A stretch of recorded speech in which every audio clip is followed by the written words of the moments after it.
قرار بود پنجمین ارتش جهان باشه و بزرگترین و بی‌بدیل‌ترین قدرت خاورمیانه. چه شد که این ارتش توانمند به نیروی ثانویه نظامی کشور تبدیل شد؟ دلیل تبعیض بین نیروهای نظامی کشور چیست؟ 42 سال پیش بنیانگذار جمهوری اسلامی تنها 4 روز پیش از صدور فرمان تأسیس سپاه پاسداران 29 فروردین رو روز ارتش نامگذاری کرد.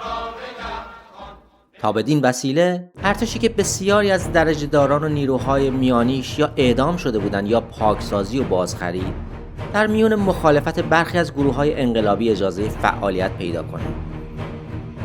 اما خیلی زود 2 اصل قانون اساسی باعث تعبیر و تفسیرهایی شد که عملاً یکی از این 2 نیروی نظامی رو بر دیگری ارجحیت داد. بر اساس اصل 150 قانون اساسی، وظیفه سپاه نگهداری از انقلاب و دستاوردهای اون و مطابق اصل 143 وظیفه ارتش پاسداری از استقلال و تمامیت ارضی نظام جمهوری اسلامی عنوان شد. گروهی برداشتشون از این 2 اصل رو مبنا قرار دادن که قانون اساسی وظیفه ارتش رو دفاع از کشور و وظیفه سپاه رو دفاع از نظام تعریف کرده. بنابراین دامنه فعالیت سپاه عملاً بسیار وسیع‌تر شد. همان نکته‌ای که در واقع مد نظر انقلابیون تازه به حکومت رسیده بود و هرچند شاید از نظر اقتصادی و پایگاه حکومتی در 4 دهه گذشته به ضرر نیروهای ارتش تمام شد، اما در طولانی مدت و در میان مردم به ارتشیان جایگاه پذیرفتنی تری داد. چرا؟ من ایرانیم. این خط قرمز رو دوست دارم کفنم پرچم ایران.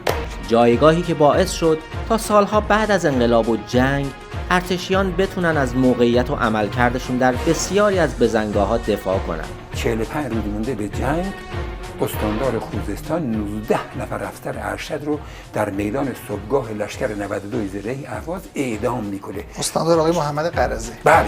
چی برای این لشکر میمونه؟ اون سرگرد یا اون سروان یا اون ستوانی که اونجا مونده با چه روحیه‌ای میخواد بیاد بجنگه؟ و وارد نشدنشون به برخی از حوزه‌ها مثل سیاست و اقتصاد مایه برتریشون در افکار عمومی باشه. اصلا به صلاح نیروی مسلح نیست که وارد بحث اقتصادی بشن، چون از اصل قضیهشون دور میشن. ما در سیاست هم دخالت نمی‌کنیم. آیا این معنیش اینه که سیاست نمی‌فهمیم؟ اما با وجود تمامی برتری‌های ارتش نمی‌توان انکار کرد که وجود حکومتی ایدئولوژیک و تمامیت خواه این ارگان نظامی رو هم مثل بقیه بخش‌ها و سازمان‌های کشور دچار تغییراتی کرده که با مبانی ابتدایی حقوق شهروندی و دموکراسی چندان همخوانی نداره. برای نمونه اولین اصل استخدامی این ارگان که بر اساس اون داوطلبان باید به دین اسلام معتقد باشند، یعنی نه تنها اقلیت‌های دینی غیر رسمی مثل بهائیان که اقلیت‌های رسمی مثل زرتشتیان و مسیحیان هم نمیتونن در ارتش استخدام بشن، اونم در حالی که خدمت وظیفه برای همه ایرانیان از هر قوم و دین و زبان اجباریه و بسیاری از همین فرزندان غیر مسلمان کشور در جنگ 8 ساله ایران و عراق جونشون رو از دست دادن. نمونش ژیلبرت مالکوم آبکاریان، تنها پسر خانواده ارمنی که به عنوان سرباز وظیفه به جنگ اعزام شد و در زمره اولین گروه از کشته‌های نظامی جنگ به شمار میاد. یا سرباز وظیفه فرهاد خادم، مهندس زرتشتی فارغ التحصیل دانشگاه صنعتی شریف که از مسئولین احداث پل چذابه بود و حین عملیات احداث پل کشته شد. بهروز مهرگانی یکی دیگه از این سربازان وظیفه بود، بهایی 19 ساله‌ای که از کرمان به خط مقدم جبهه اروندرود اعزام شد. او در تنها نامه‌ای که به دست خانواده‌اش رسیده از نزدیک شدن زمان مرخصی و امید دیدار عزیزانش نوشته بود.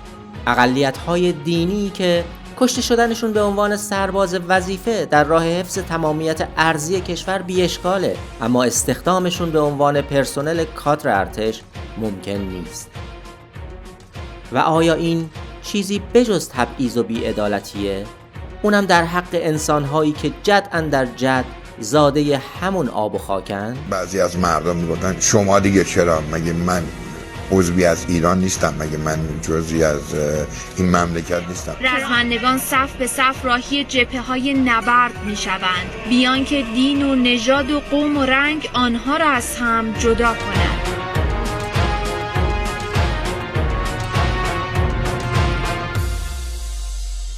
رویش سبز مام ایران ریسمان.